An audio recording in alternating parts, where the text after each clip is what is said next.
Assalamualaikum warahmatullahi wabarakatuh. Perkenalkan, nama saya Agustina dengan NIM 2294044850108, mahasiswa Pendidikan Biologi, Pendidikan Profesi Guru Prajabatan gelombang kedua. Adapun yang akan saya presentasikan terkait demonstrasi kontekstual topik 2 dengan mata kuliah prinsip pengajaran dan asesmen yang efektif.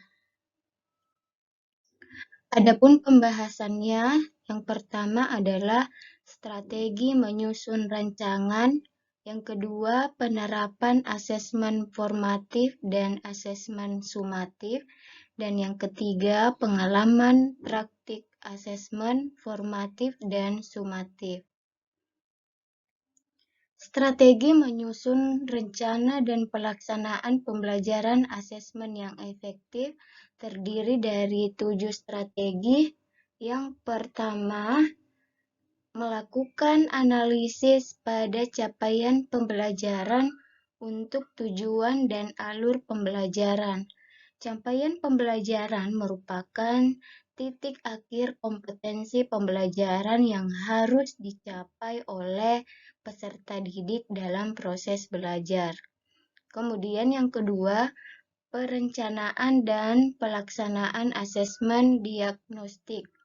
Adanya tahapan asesmen diagnostik ini, maka tujuan untuk memberikan identifikasi terhadap kompetensi, kekuatan, dan kelemahan peserta didik.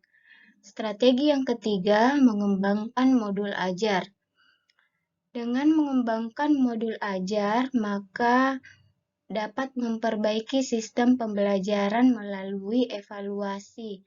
Modul ajar yang ingin dikembangkan harus mencakup esensial, ketertarikan, dan memiliki makna yang menantang, serta berkesinambungan antara satu sama lain. Strategi yang keempat adalah penyesuaian pembelajaran dengan tahap pencapaian dan karakteristik peserta didik. Yang kelima, perencanaan, pelaksanaan, dan pengolahan asesmen formatif dan sumatif berdasarkan 5 prinsip asesmen. Dan yang keenam, pelaporan kemajuan belajar. Yang paling efektif adalah melibatkan antara orang tua murid, tenaga pendidik untuk merefleksikan nilai dan melakukan evaluasi. Dan yang terakhir adalah evaluasi pembelajaran dan asesmen. Untuk pembahasan yang kedua, penerapan asesmen formatif dan sumatif dalam pembelajaran. Asesmen formatif ini biasa dilakukan di awal proses pembelajaran. Asesmen ini dilakukan untuk mengelompokkan siswa dan model pembelajaran yang akan digunakan. Apabila asesmen ini dilakukan dalam proses pembelajaran, maka hal tersebut dilakukan untuk mengetahui apakah peserta didik atau siswa paham dan mengerti akan materi yang sudah diberikan oleh guru. Kemudian, terdapat 2 jenis pembagian, ada asesmen as learning, yakni asesmen yang bertujuan untuk refleksi proses pembelajaran. Kemudian ada asesmen post learning, asesmen yang bertujuan untuk perbaikan proses pembelajaran. Penerapan asesmen formatif ini tekniknya berupa produk, proyek, portofolio, tes tertulis, atau tes lisan. Hasilnya yaitu produk, hasil belajar, jurnal refleksi, hasil observasi, dan nilai berupa angka. Asesmen sumatif Asesmen sumatif ini dilakukan di akhir ketika satu bahkan beberapa capaian pembelajaran telah diselesaikan atau telah selesai dilaksanakan. Asesmen ini dilakukan untuk mengetahui pemahaman dan pengetahuan siswa secara keseluruhan selama mengikuti proses pembelajaran dan sebagai dasar apakah siswa atau peserta didik penentuan naik kelas dan kelulusan dari satuan pendidikan. Kemudian pembahasan yang ketiga terkait dengan pengalaman praktik asesmen sumatif dan asesmen formatif.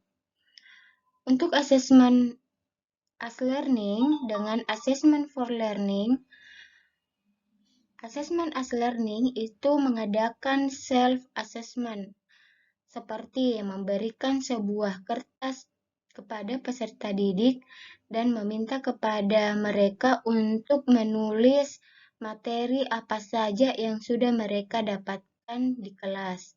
Kemudian untuk assessment for learning, mengadakan kuis di akhir pembelajaran, meminta siswa melakukan role play, memberikan ice breaking, dan meminta kepada peserta didik untuk membuat proyek berupa poster, brosur, mapping mengenai materi yang diajarkan.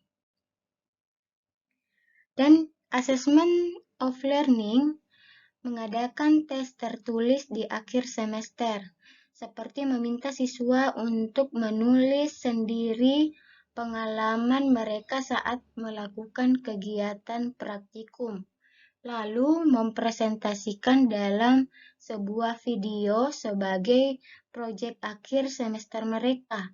Untuk assessment of learning ini, maka dapat dimulai dari bagaimana peserta didik menulis pengalamannya, kemudian dinilai dari bagaimana peserta didik pada saat membuat sebuah presentasi dalam bentuk video.